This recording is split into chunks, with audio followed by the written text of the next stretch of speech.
Le projet de loi dit d'urgence agricole a été voté au bout du suspense hier soir à l'Assemblée par 296 voix contre 224. C'est aujourd'hui au tour du Sénat, un parcours parlementaire marqué jusqu'au bout par les divisions, y compris dans le camp gouvernemental, sur la réintroduction de l'acétamipride et du flupyradifurone. Le tout, évidemment, sur fond de canicule. Cette loi prépare-t-elle l'avenir ou entretient-elle un modèle à bout de souffle? On en parle avec Aurélie Catalo, spécialiste des politiques agricoles et directrice Agriculture Alimentation France à l'IDRI. Bonjour à vous. Bonjour. Et on est en ligne avec Jean-Noël Jouzel qui va nous rejoindre dans un instant, sociologue et directeur de recherche au CNRS. Bonjour Jean-Noël Jouzel. Bonjour. Moi, je suis pas agricultrice, je suis à l'autre bout de la chaîne. Vous disiez tout à l'heure que votre boulot, c'était de nourrir les gens. Moi, je mange bio depuis des années. J'habite dans un endroit un peu protégé. Et voilà. Et j'ai voulu savoir si j'étais intoxiquée. Et voilà, on est plusieurs à s'être rendu compte qu'on avait un taux de glyphosate dans nos urines qui était super important. Bon, déjà, est-ce que vous êtes en bonne santé? Bon, ça a l'air d'aller. Donc le glyphosate ne vous a pas complètement encore abîmé, et tant mieux. Non, mais c'est important quand même. C'est en vente libre. Mais nous, on les utilise de C'est façon autorisé, professionnelle. mais c'est dangereux. Maintenant. Les choses autorisées, elles peuvent on n'est être pas d'accord. dangereuses. Nous, en agriculture professionnelle, raisonnée, le mot, il faut l'entendre, hein, raisonner. On utilise du glyphosate avec des autorisations. On est dans la légalité complète pour cette affaire-là. Alors, je me suis dit en préparant cette émission que vos travaux à l'un et à l'autre portent sur les conséquences d'un modèle agricole que votre génération, la mienne aussi d'ailleurs, n'a pas construit.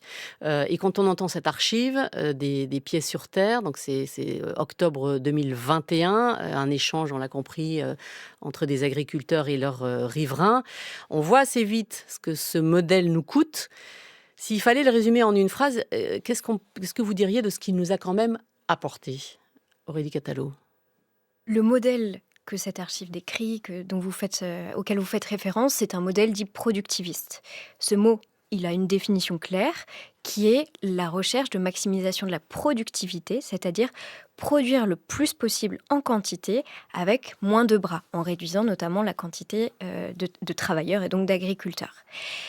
Ça veut donc dire que ce modèle, il a permis d'augmenter les volumes de production, notamment sur les productions animales, c'est-à-dire la viande de bœuf, le lait, la viande de porc, etc., mais aussi sur les principales productions végétales que sont les grandes cultures globalement. Donc ça peut être des céréales comme le blé ou de la betterave, de la pomme de terre. On détaillera sans doute après, mais globalement, il a produit, c'est ça que vous voulez dire. Il a nourri. Il a nourri les produit gens. plus en quantité. Il a permis, même si aujourd'hui on le voit comme un inconvénient, mais il a permis de libérer des bras, c'est-à-dire qu'on a réduit le nombre d'agriculteurs, ce qui était un objectif délibéré au sortir de la Deuxième Guerre mondiale, parce qu'on avait besoin de bras dans d'autres secteurs que l'agriculture. Et on a produit non seulement pour nourrir la population française, on a produit pour nourrir des animaux d'élevage, chez nous en France ou en Europe, et on a produit aussi suffisamment pour exporter. Jean-Noël Jouzel, qu'est-ce qu'il nous a apporté pour vous, ce modèle? Outre l'augmentation effectivement des rendements agricoles, il a aussi apporté un relatif adoucissement des conditions de travail pour les agriculteurs. C'est un métier difficile et pénible. C'est moins pénible de désherber avec un herbicide que de désherber de manière mécanique. Et puis, il a amené aussi quelque chose d'important dans l'histoire de l'agriculture au cours des dernières décennies. Il a amené une sécurisation des récoltes. Non seulement elles augmentent, mais en plus, du fait des pesticides, elles sont plus prévisibles. Alors là, on est dans le cadre d'une loi d'urgence agricole, Aurélie Catalo. Quelle est cette urgence? C'est une urgence de revenus, c'est une urgence de compétitivité, de souveraineté alimentaire ou d'adaptation au changement climatique? Ou même une urgence politique? En réalité, cette loi, elle s'attaque plutôt à des difficultés structurelles auxquelles fait face le secteur agricole français depuis plusieurs années. Donc, on peut supposer que l'urgence, elle était avant tout politique, celle de saisir la dernière opportunité, la dernière fenêtre d'opportunité, avant un grand renouveau politique en France, puisque nous aurons un renouvellement partiel du Sénat, l'élection présidentielle, qui sera probablement suivie d'élections législatives. Et donc, ça ouvre une ère d'incertitude politique assez importante. Et il semblerait qu'on ait voulu retenter de voter de nouvelles dispositions en faveur du secteur agricole avant de ne plus trop savoir où serait la majorité et ce qui serait possible de faire passer. Vous dites urgence politique, urgence électoraliste même, enfin, intention de cet ordre-là. Je ne sais pas si on peut dire que cette loi d'urgence était un grand calcul électoraliste, dans la mesure où je trouve qu'il y a dans ce texte un peu un air de quoi qu'il en coûte politiquement. On voit bien qu'une partie des dispositions qui sont incluses dans la loi d'urgence ne font pas l'unanimité, sont loin d'être consensuelles, tant au sein de l'hémicycle que dans la population française. Donc certes, cette loi permet de donner des gages à une partie du secteur agricole, une partie du secteur agricole et non sa totalité. En revanche, dans la population française, je ne sais pas comment sont perçues les dispositions les plus controversées du texte. Et on voit, il y a un peu une impression de passage en force sur certaines de ces dispositions.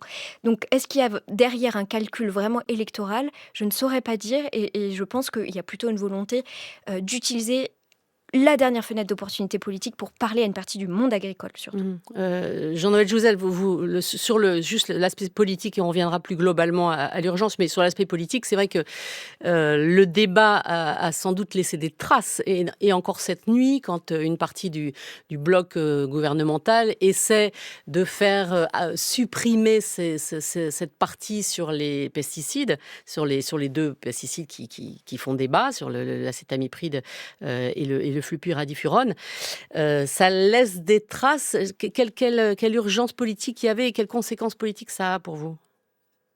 On voit bien depuis un peu plus de 3 ans maintenant. Ça a commencé à l'automne 2023 avec les panneaux retournés sur les routes, si vous vous souvenez, et commence alors une séquence politique de plus de 3 ans où on va voir se démultiplier, se succéder des manifestations souvent bruyantes et parfois violentes de représentants syndicalistes agricoles, notamment la coordination rurale, et des réponses politiques qui se succèdent. C'est la 3e loi du type en 3 ans, qui montre qu'il y a un très fort souci politique vis-à-vis de ce qui est effectivement une clientèle politique.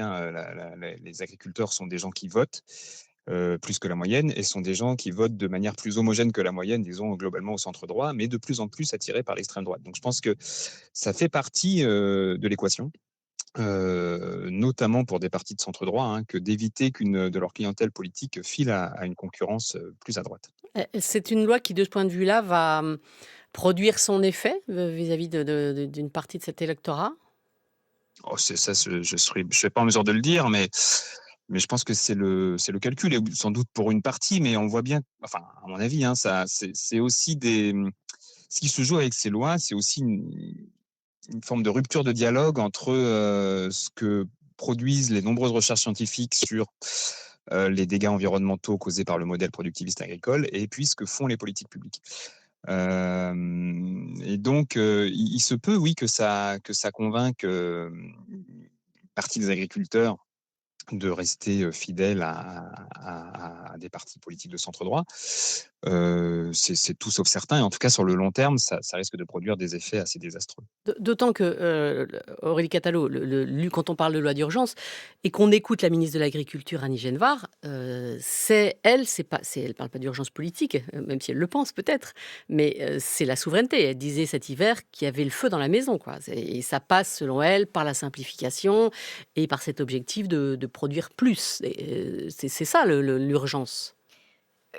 Je pense qu'on peut Dans la partager... philosophie de cette loi, j'entends. Tout à fait. On peut partager un constat du fait de dire que ça va mal, et ça va globalement particulièrement mal pour une partie de la profession agricole. Je pense notamment aux céréaliers, dont on a parfois encore un peu l'impression qu'il s'agirait des grands gagnants de l'agriculture française. C'est pas le cas. En réalité, les céréaliers, en moyenne, c'est toujours... il peut y avoir des disparités, bien sûr, mais en moyenne, ont des revenus extrêmement faibles ces 2 dernières années. Quand je dis extrêmement faibles, c'est autour de 3 000 € de revenus courants avant impôt sur l'année précédente, l'année dernière. Certains sont même dans le négatif, donc on voit bien que pour ces gens-là, ces agriculteurs-là, il y a une situation économique qui est vraiment très problématique. En revanche, cette situation problématique, ça n'est pas le fait d'un phénomène très récent. C'est plutôt le résultat d'une lente et structurelle perte de compétitivité sur les marchés sur lesquels on se positionne, du fait de 2 choses, du fait que les charges en France, quand on est un agriculteur français, sont plutôt plus élevées que chez nos principaux concurrents. Et les prix auxquels on vend nos produits, surtout si on est sur de la céréale qui se vend sur un marché mondial et qui est assez indifférencié, on peut alors parler de commodité, les prix, ce sont les mêmes que ceux auxquels sortent les productions des États-Unis, du Canada, du Brésil, d'Allemagne ou d'Ukraine. Et donc ça place, je reprends mon exemple, les céréaliers français, dans une situation dans laquelle ils n'arrivent plus à tirer leur épingle du jeu. Il y a une sorte de décorrélation entre la volonté de continuer à produire ces commodités et la capacité à en vivre. Donc ça, c'est vraiment une situation qui est problématique. En revanche, on n'est pas censé la découvrir uniquement depuis 6 mois. C'est vraiment un phénomène qui est tendanciel. Et c'est une situation qui s'est dégradée maintenant depuis plus de 15 ans. Ouais. Mais là, Aurélie Catalo, est-ce qu'ils vont mieux vivre de leur travail avec cette loi ? C'est bien l'intention de certaines des dispositions qui sont votées. Je pense Vous pensez à quoi en particulier ? Il y a une partie des dispositions, ce ne sont pas celles qu'on a le plus commentées, mais qui sont vraiment relatives à une intention économique, celles qui concernent les calculs de coûts de production et celles qui concernent des tunnels de prix. Donc là, il y a une volonté de renoncer à une orientation vraiment purement de marché pour ce qui concerne la fabrique des prix agricoles et de se autoriser à revenir à des mécanismes d'encadrement des prix parce qu'on considère que si on laisse complètement le marché faire, alors les agriculteurs français ne peuvent plus vivre dignement de leur travail. Donc sur cette partie-là, c'est difficile de prévoir les effets, mais on sait qu'aujourd'hui, une majorité d'agriculteurs en France sont favorables à se dire il va falloir nous aider, il va falloir soutenir les prix pour qu'on puisse s'en sortir.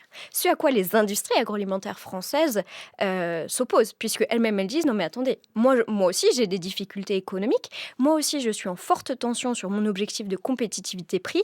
Si vous encadrez les prix des agriculteurs, ça va me conduire à devoir les acheter plus cher. Or, moi, je n'ai pas ces marges de manœuvre économique pour pouvoir les acheter plus cher. Donc, il y a bien une partie du texte qui est relative à une intention économique au profit des agriculteurs et un peu contre l'avis exprimé par les industries agroalimentaires. Et par ailleurs, il y a d'autres dispositions du texte, celles plus controversées, dont on a le plus entendu parler, qui cherchent un peu à prolonger, redonner quelques mois, quelques années de souffle aux agriculteurs français dans le fameux modèle productiviste dans lequel ils sont. Quand on facilite l'accès à des intrants comme les pesticides ou l'eau, quand on facilite aussi l'agrandissement, la consolidation des exploitations d'élevage au travers des bâtiments d'élevage, eh bien, ce qu'on leur dit, c'est « je vais utiliser les derniers leviers qui nous restent pour pouvoir vous permettre de regagner quelques points de productivité ». Ceci étant dit, c'est un pari de relativement court terme. Donc, on n'est pas dans une solution qui va transformer radicalement le système agricole et redonner des perspectives à 10 ou 15 ans aux agriculteurs français. Mais par contre, ce qu'on leur dit, c'est de manière urgente, là sur les prochains mois, les quelques années, on espère que vous allez pouvoir retrouver un petit peu d'élan dans cette course à la productivité. Beaucoup d'exploitations souffrent des canicules et ont souffert des canicules des 3 derniers mois. Est-ce que ce texte, à l'avenir, pourra aider, d'après vous ? Ce n'était pas l'intention de ce texte. Ce texte, il a été pensé en début d'année, suite à une période de forte mobilisation agricole qui avait été déclenchée par l'épisodie de dermatose nodulaire. Mais ça veut dire qu'ils sont complètement imperméables à ce qui se passe à l'extérieur de l'Assemblée nationale ? Non, bien sûr. Il a été débattu et voté pendant les 3 canicules qu'on vient de vivre. Pour partie, oui. Mais la proposition initiale de texte a été chronologiquement antérieure à la survenance des canicules. Et puis par ailleurs, les députés et les sénateurs, ils sont quand même très largement influencés par ce que les syndicats agricoles leur demandent. Or, les syndicats agricoles, face à ces violentes canicules que le secteur agricole a subies, pour l'instant, il est encore un peu dans un état de sidération. Il y a peu de revendications, de demandes explicites qui ont été formulées par les syndicats agricoles, tant l'ampleur de dégâts est colossale, tant on se place un peu dans une situation de gestion de crise à court terme face aux canicules. Et donc, pour les législateurs, c'est plus difficile de se saisir d'une opportunité politique si les syndicats agricoles ne sont pas proactifs et n'arrivent pas avec une liste de doléances. Donc là, pour l'instant, le législateur a un peu terminé le parcours de la loi d'urgence indépendamment en fermant un peu les yeux donc, sur ces épisodes de canicule. Jean-Noël Jouzel, je rappelle que vous êtes spécialiste en santé environnementale, sociologue également. Globalement, votre regard sur le compromis final de ce texte? Disons que si urgence il y a, c'est sans doute plutôt d'envisager rapidement d'adapter l'agriculture à un monde qui change, et donc d'aller vers des modèles qui sont plus économes globalement, plus économes en eau, plus économes en intrants chimiques, que ce soit des pesticides ou que ce soit des fertilisants, et c'est vraiment pas l'objectif de cette loi de compromis. Donc voilà, moi je ne peux pas cacher que mon regard sur ce qui se passe ces dernières années d'un point de vue politique en ce qui concerne la prise en charge des problématiques agricoles est pas très positif. Mmh. Alors, venons-en aux pesticides précisément. Le débat public s'est focalisé beaucoup sur le retour donc de l'acétamipride et du flupyradifurone. Le vrai sujet, est-ce que ce sont ces 2 molécules ou est-ce que c'est le principe même de rouvrir des dérogations aux pesticides? Jean-Noël Jouzel. Oui, je crois que c'est bon. Évidemment, on peut discuter très longtemps sur les mérites et les inconvénients de ces produits. Et des inconvénients, ils en ont. S'ils ont été retirés du marché, c'est pas pour rien. Et en soi, c'est problématique de les réintroduire, hein. Leurs risques ont été évalués et l'ANSES s'est positionné. Il a été jugé préférable de s'en passer parce qu'ils causent des dégâts environnementaux certains et parce qu'ils sont susceptibles d'être dangereux pour la santé humaine. Mais plus globalement, il faut rappeler peut-être 2 choses sur les pesticides. C'est qu'on a un modèle agricole qui est très dépendant des pesticides. Ça fait bientôt 20 ans que se succèdent les plans qui visent à réduire l'emprise des pesticides en agriculture en France, et on n'y parvient pas. Et la deuxième chose, c'est de rappeler que les pesticides sont des produits dangereux pour la santé et pour l'environnement. On sait beaucoup de choses sur la dangerosité des pesticides pour la santé humaine. On le sait en particulier pour ce qui concerne les agriculteurs, qui sont, il faut toujours le rappeler, les premiers exposés. L'exposition professionnelle aux pesticides des agriculteurs, elle augmente leur risque d'avoir des maladies qu'on n'a pas envie d'avoir, la maladie de Parkinson, des cancers du sang, le cancer de la prostate, des maladies respiratoires, etc. Elle a des effets sur leur progéniture. Il y a plus de risques pour les enfants de personnes exposées professionnellement aux pesticides d'avoir des leucémies, des tumeurs du système nerveux central, des malformations, des troubles du neurodéveloppement. Tout ça est bien connu. Tout ça est vraiment Euh, documenté. Il y a encore des gens qui contestent ce constat-là. Non, alors on peut pas décemment le contester au niveau de l'exposition aux pesticides en général. Ensuite, quand on descend au niveau d'une substance en particulier, par exemple l'acétamipride, Mmh. là c'est beaucoup moins évident d'avoir des données probantes, notamment épidémiologiques, c'est-à-dire sur la santé humaine.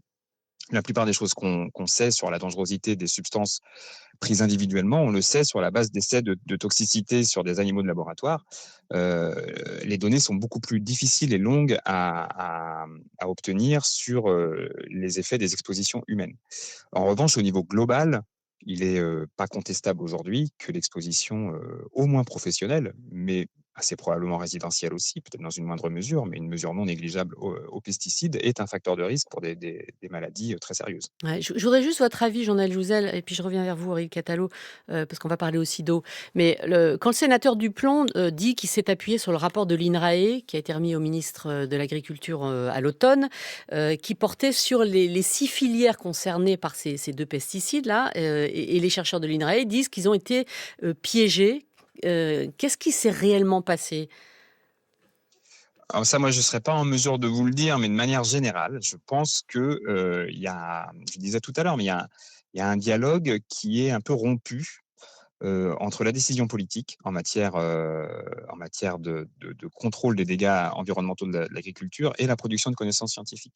Là, ce que je vous ai dit sur les connaissances sur les effets des pesticides sur la santé humaine, on peut le répliquer sur les connaissances relatives aux effets des pesticides sur les écosystèmes, sur la faune et la flore sauvage. Il y a beaucoup de choses qui sont connues et qui sont très peu prises en compte, voire franchement mise de côté par le décideur politique au moment de satisfaire les revendications des syndicats agricoles. Ouais, mais ce que dit le législateur, en l'occurrence le sénateur Duplomb, et le gouvernement, c'est qu'on on ne peut pas techniquement cultiver, par exemple, des noisettes sans acétamipride, en restant Mm. compétitif. Est-ce que ça, c'est réel, c'est exact? Alors, je Et on voit saurais pas bien, vous le dire, parce pardon, que je cultive pas de je noisettes. précise, mais on voit bien qu'effectivement, leur question, c'est pas est-ce que c'est dangereux, c'est est-ce qu'on peut déroger, vu l'urgence agricole, en fait. Bien sûr, je comprends. Mais en fait, Noisettes avec ou sans? Alors noisette avec ou sans, je suis pas spécialiste de la noisette, mais j'ai tendance à penser que très souvent dans l'histoire, les filières, quand on leur a retiré des produits, et on les a jamais retirés par plaisir, mais toujours parce qu'il y avait des données alarmantes, très fréquemment, les filières concernées euh, expliquent qu'elles ne vont pas pouvoir produire sans les produits. En réalité, c'est rarement le cas. Généralement, les filières continuent, plus ou moins bien. Hein. Ça peut être coûteux et compliqué. Moi, je ne dis pas que tout ça n'est pas problématique pour les personnes concernées. Hein. Mais il y a beaucoup d'instrumentalisation de ce type de rhétorique dans ce genre de situation.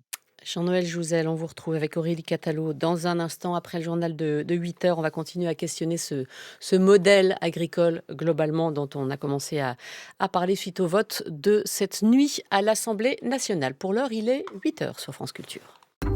Matin d'été, Bérangère Bonte. Toujours avec Aurélie Catalo, spécialiste des politiques agricoles et directrice agriculture alimentation France à l'IDRI. Et je salue Jean-Noël Jouzel. Merci d'être arrivé jusqu'ici. Bonjour à vous. Rebonjour.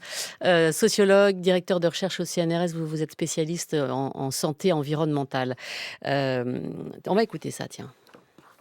Aujourd'hui, près d'un agriculteur sur 5 dégage un revenu nul ou négatif selon les années. Cette fragilité est encore plus marquée dans certaines filières structurantes, en particulier l'élevage bovin, viande, où le revenu annuel reste fréquemment inférieur à 15 000 €.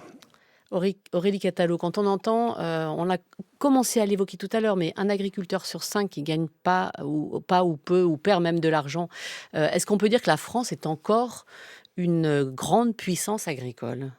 Et il faut savoir de quoi le revenu agricole est un indicateur. Le revenu agricole, c'est un très bon indicateur déjà de l'attractivité du métier, du caractère digne ou pas à exercer ce métier. C'est aussi un très bon indicateur de la différence entre le niveau des charges et ce que l'agriculteur fait rentrer dans ses poches, pour ainsi dire, c'est-à-dire à quel point il arrive à vendre à bon prix et à quel point il touche des subventions. En revanche, le revenu agricole, ce n'est pas à lui seul un indicateur de la balance commerciale, par exemple, de l'agriculture et de l'agroalimentaire français. Ça n'est pas un indicateur de la quantité de volume produit. Ça n'est pas non plus un indicateur, d'ailleurs, du nombre d'agriculteurs. Or, souvent, quand on parle plutôt de la puissance agricole française, de la souveraineté alimentaire de la France, on va plutôt chercher à faire référence à quel point on produit assez en quantité par rapport à ce qu'on mange ou à quel point le secteur agricole et agroalimentaire dans son ensemble génère beaucoup de revenus, mais pas uniquement les agriculteurs. Donc cet indicateur de revenus agricoles, il est extrêmement important et il faut qu'on y accorde de la considération, peut-être un petit peu plus que la considération qu'on a accordée jusqu'à présent à des indicateurs macroéconomiques de type balance commerciale ou à cette perception qu'on a de la souveraineté alimentaire. D'autant que pour produire plus, les solutions sont quand même assez limitées aujourd'hui.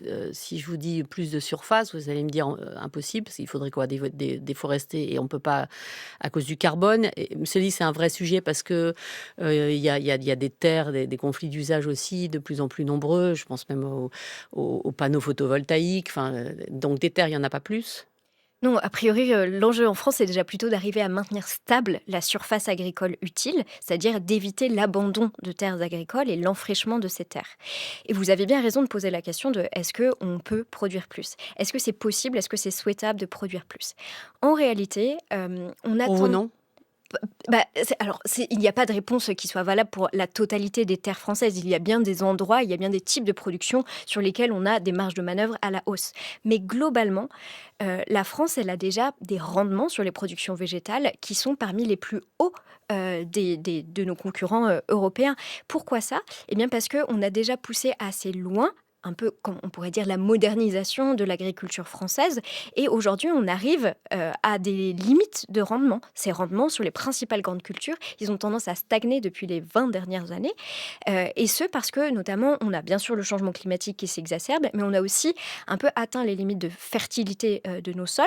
Le sol, c'est pas un substrat qui peut toujours donner plus. Et on a très peu de possibilités d'aller encore chercher des gains de rendement sur nos principales grandes cultures, comme par exemple le blé. Et tout l'enjeu dans le contexte actuel qu'on connaît de démultiplication des risques climatiques, mais aussi aléas géopolitiques, etc., eh bien, c'est plutôt d'assurer une stabilité des rendements, d'éviter qu'il y ait des années dans lesquelles les rendements se cassent complètement la figure, pour le dire comme ça, parce que ça, c'est dramatique pour les industries agroalimentaires du territoire, c'est dramatique pour le revenu des agriculteurs français. Donc, plutôt que de rester dans un paradigme de rechercher la maximisation des volumes de production, désormais, le maître mot devrait plutôt être la sécurisation des volumes de production. Changer de type de culture, ça c'est une dernière option ou ça règle pas le problème? Indéniablement, une bonne gestion des risques, elle passe notamment par de la diversification des cultures. Ça ne veut pas dire qu'il faut complètement abandonner celle qu'on fait aujourd'hui. Ça veut dire qu'il va falloir accepter de faire de la place pour certaines nouvelles cultures. Et donc, la conséquence qui est souvent un peu politiquement tabou, c'est aussi d'accepter de considérer, de produire un peu moins de nos cultures aujourd'hui majoritaires. Mais bien sûr que nous avons besoin d'aller développer certains types de cultures, notamment les légumineuses, qui sont à la fois pour l'alimentation animale, comme par exemple la luzerne, mais aussi pour l'alimentation humaine, comme par exemple les pois chiches. On va aussi développer des nouveaux types de céréales, comme par exemple le sorgho. On va développer aussi des cultures qui sont à bas niveau d'intrants et qui peuvent avoir une finalité alimentaire et non alimentaire, comme par exemple le lin.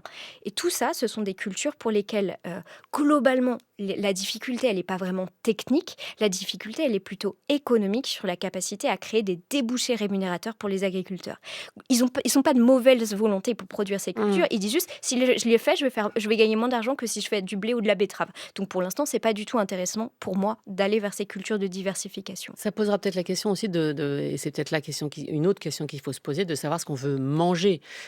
Jean-Noël Jouzel, je me tourne vers vous. Qu'est-ce qui pourrait permettre, donc on a parlé des sols épuisés, mais de réduire cette dépendance des agriculteurs aux pesticides? Est-ce que c'est une dépendance technique? Est-ce que c'est une dépendance économique? Ou est-ce que c'est une dépendance créée par les filières, par l'organisation des filières? C'est sans doute un peu tout ça, hein. C'est une dépendance technique, hein. Dans les faits, la conduite des exploitations avec des pesticides de synthèse ou sans, bah, c'est pas la même chose. Donc c'est très compliqué de passer de l'un à l'autre. Ça se fait pas d'un claquement de doigts, ça c'est certain. Quand vous dites c'est pas la même chose, c'est plus simple, ça prend moins de temps, c'est ça, c'est l'être humain, ça demande moins de main-d'œuvre.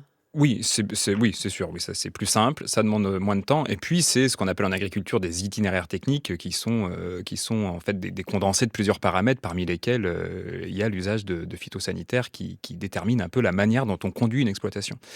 C'est aussi des facteurs sociaux et historiques, hein. L'emprise des pesticides en agriculture, elle s'est construite sur le temps long. Les agriculteurs font partie des indépendants, pour la plupart d'entre eux encore aujourd'hui. On a un modèle agricole qui s'est développé sur la figure de l'exploitation familiale en France. Ça n'a pas du tout empêché une modernisation à marche forcée, l'orientation vers un modèle très très productiviste, qui est très consommateur en intrants chimiques, mais avec cette figure de l'agriculteur exploitant qui est maître chez lui et qui est indépendant. Alors, c'est un modèle qui est de plus en plus fragilisé aujourd'hui, hein, parce qu'il y a de plus en plus de recours à la main-d'œuvre salariée, de plus en plus de délégations de tâches à des entreprises de travaux agricoles, mais on conserve un modèle d'agriculture plutôt familiale. Après, il ne faut pas se leurrer sur l'indépendance de ces petits patrons que sont les exploitants agricoles. Ils sont quand même très insérés dans des réseaux de conseils qui pèsent fortement sur leurs choix, notamment en matière d'utilisation d'intrants chimiques. C'est quoi ces réseaux de conseil? Ben de plus en plus, c'est des réseaux qui sont privatisés au sein des coopératives, hein, qu'on longtemps été exercé. Le conseil en agriculture a longtemps été exercé plutôt par les chambres d'agriculture, mais de plus en plus, il est, en tout cas pour ce qui concerne l'utilisation des pesticides, il est de plus en plus exercé par les coopératives. Et l'agriculteur, il décide rarement tout seul des produits qu'il va acheter, du moment où il va les épandre, de la quantité qu'il va épandre. Tout ça est très encadré par des conseillers qui sont aussi des vendeurs. C'est-à-dire, il suit un mouvement des commandes globales de semences. C'est quoi exactement concrètement? Quand vous dites qu'il n'est pas décisionnaire. Les coopératives, elles s'adaptent au marché tel qu'elles l'anticipent. Et donc, le conseil que vont recevoir les agriculteurs, il est lié aux espérances de rendement et de revenus sur telle ou telle culture. Et donc, il y a une forte inertie dans ce modèle-là. C'est-à-dire un agriculteur ne peut pas décider du jour au lendemain de faire autrement. C'est très compliqué, ça prend forcément du temps. Et donc, ça nécessite énormément d'encouragement par les politiques publiques et par la puissance publique. Il y a du changement au niveau de ces réseaux de conseil, précisément, où c'est complètement bouché. En clair, une exploitation qui est déjà un peu en difficulté, est-ce qu'elle peut prendre le risque d'abandonner tout seul, et je reviens au phytosanitaire, aux produits, elle peut prendre le risque d'abandonner toute seule ce produit qui permet de sécuriser sa récolte? C'est évident que la faiblesse des revenus agricoles, donc qui ne concerne pas toutes les exploitations, et des agriculteurs s'en sortent très bien, mais comme l'a rappelé Aurélie, c'est quand même compliqué pour beaucoup de filières, y compris celles qu'on pourrait imaginer relativement protégées. Ça, c'est évident que ce n'est pas un facteur d'encouragement à la conversion à des méthodes d'agriculture qui sont moins consommatrices en intrants, parce que c'est un risque. Encore une fois, les pesticides, je pense que les agriculteurs ne les épandent jamais par plaisir, hein. Ça endommage le vivant, c'est leur fonction. Ils sont là pour faire en sorte que des mauvaises herbes, des champignons, des insectes qui sont nuisibles pour les cultures disparaissent. Et donc, les agriculteurs n'épandent pas ça par plaisir. Mais s'ils les épandent, c'est parce qu'ils sont dans une forme de nécessité technique et de dépendance technique dont il est très très difficile pour eux de se déprendre. Il y a eu aussi des incitations, notamment européennes, qui expliquent aussi cette l'installation de ces pratiques-là très, très dépendantes des pesticides. Oui, en fait, les Des intrants agriculteurs, en général, il faut d'ailleurs. quand même se mettre à leur place 2 minutes. C'est quand même compliqué comme métier, parce que historiquement, c'est un métier qui est, encore une fois, repose sur un mythe de l'indépendance de l'exploitant, mais qui en fait est très gouverné, très encadré, très enchâssé dans un réseau de conseils, mais aussi très soutenu par la puissance publique, très orienté par des subventions. Et pendant des décennies, ces subventions, notamment celles de la PAC, hein, c'est le plus gros poste de dépenses de l'Union européenne, donc celle de la politique agricole commune, ont encouragé la conversion des exploitations agricoles, en France comme ailleurs, à des modèles de plus en plus productivistes, de plus en plus consommateurs en intrants. Et puis ensuite, machine arrière, depuis 25 ans, introduction d'éco-conditionnalité, c'est-à-dire qu'une partie des subventions vont être conditionnées au fait que des bonnes pratiques du point de vue environnemental vont être adoptées sur les exploitations. Donc pendant des décennies, on dit aux agriculteurs, enlevez les haies pour agrandir les parcelles, puis ensuite replanter les haies pour favoriser la biodiversité. C'est quand même compliqué à suivre. Aurélie Catalo, vous défendez, on va prendre le terme générique d'agroécologie. D'ailleurs, comment vous définissez ça, l'agroécologie? Concrètement, à quoi ça ressemble une exploitation qui est en agroécologie et qui se passe ou qui réduit fortement les pesticides et les intrants? Ça ne se raisonne pas forcément uniquement à l'échelle d'une exploitation, on parle plutôt d'un système alimentaire agroécologique. Système alimentaire agroécologique, c'est un système dans lequel, au maillon des exploitations agricoles, on a une diversité de production qui permet non seulement de répondre aux recommandations nutritionnelles pour la partie alimentaire, mais également de respecter les limites planétaires. Donc en gros, d'avoir une agriculture qui est bonne pour le climat, bonne pour la biodiversité, pour le dire de manière assez simple.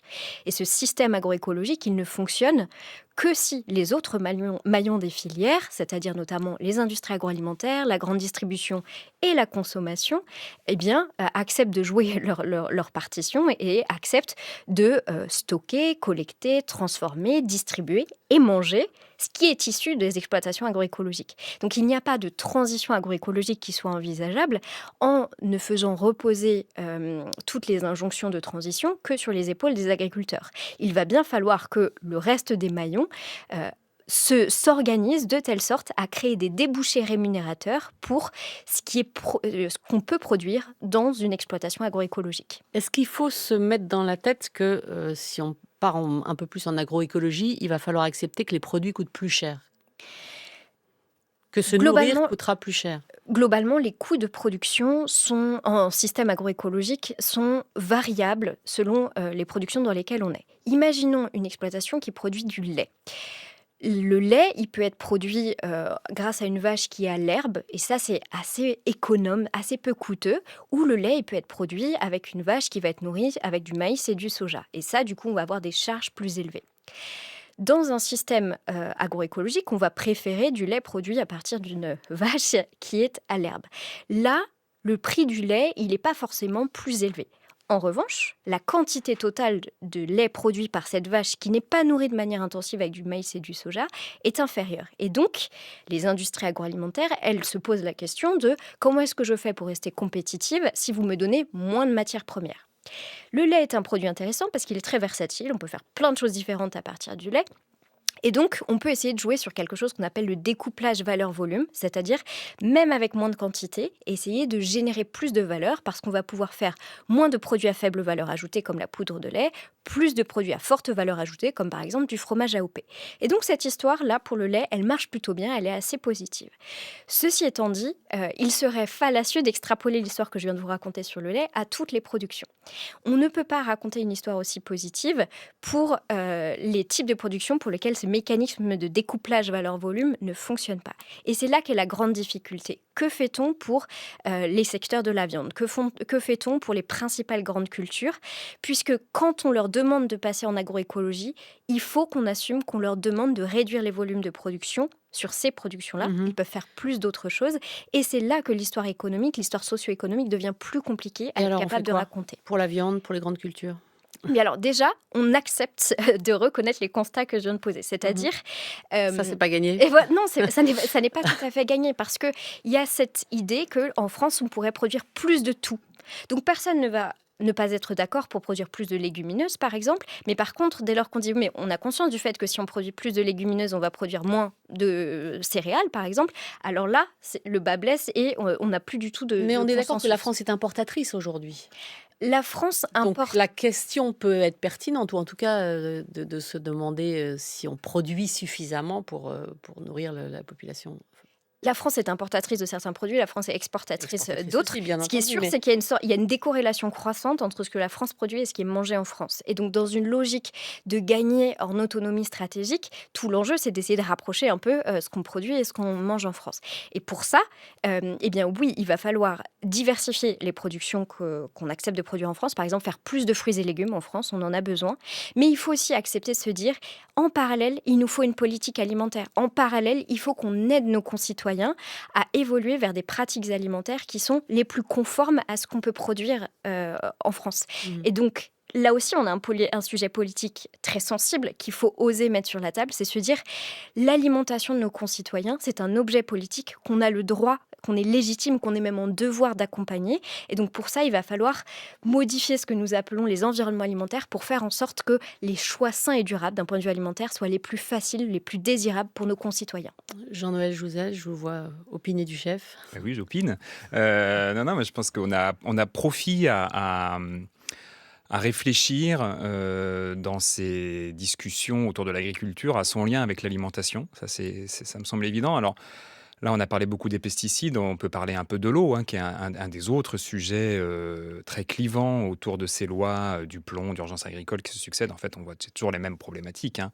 Et cette idée d'un accaparement de la ressource en eau par les agriculteurs, elle est liée, enfin, c'est toute une chaîne, elle est liée à des cultures qui sont très consommatrices en eau, comme le maïs par exemple, qui sont pour une bonne partie d'entre elles destinées à l'alimentation animale. Il y a quelque chose dont on parle peu autour de ces lois sur l'agriculture, qui est la contribution de notre agriculture au réchauffement climatique. C'est quand même 20% de nos émissions.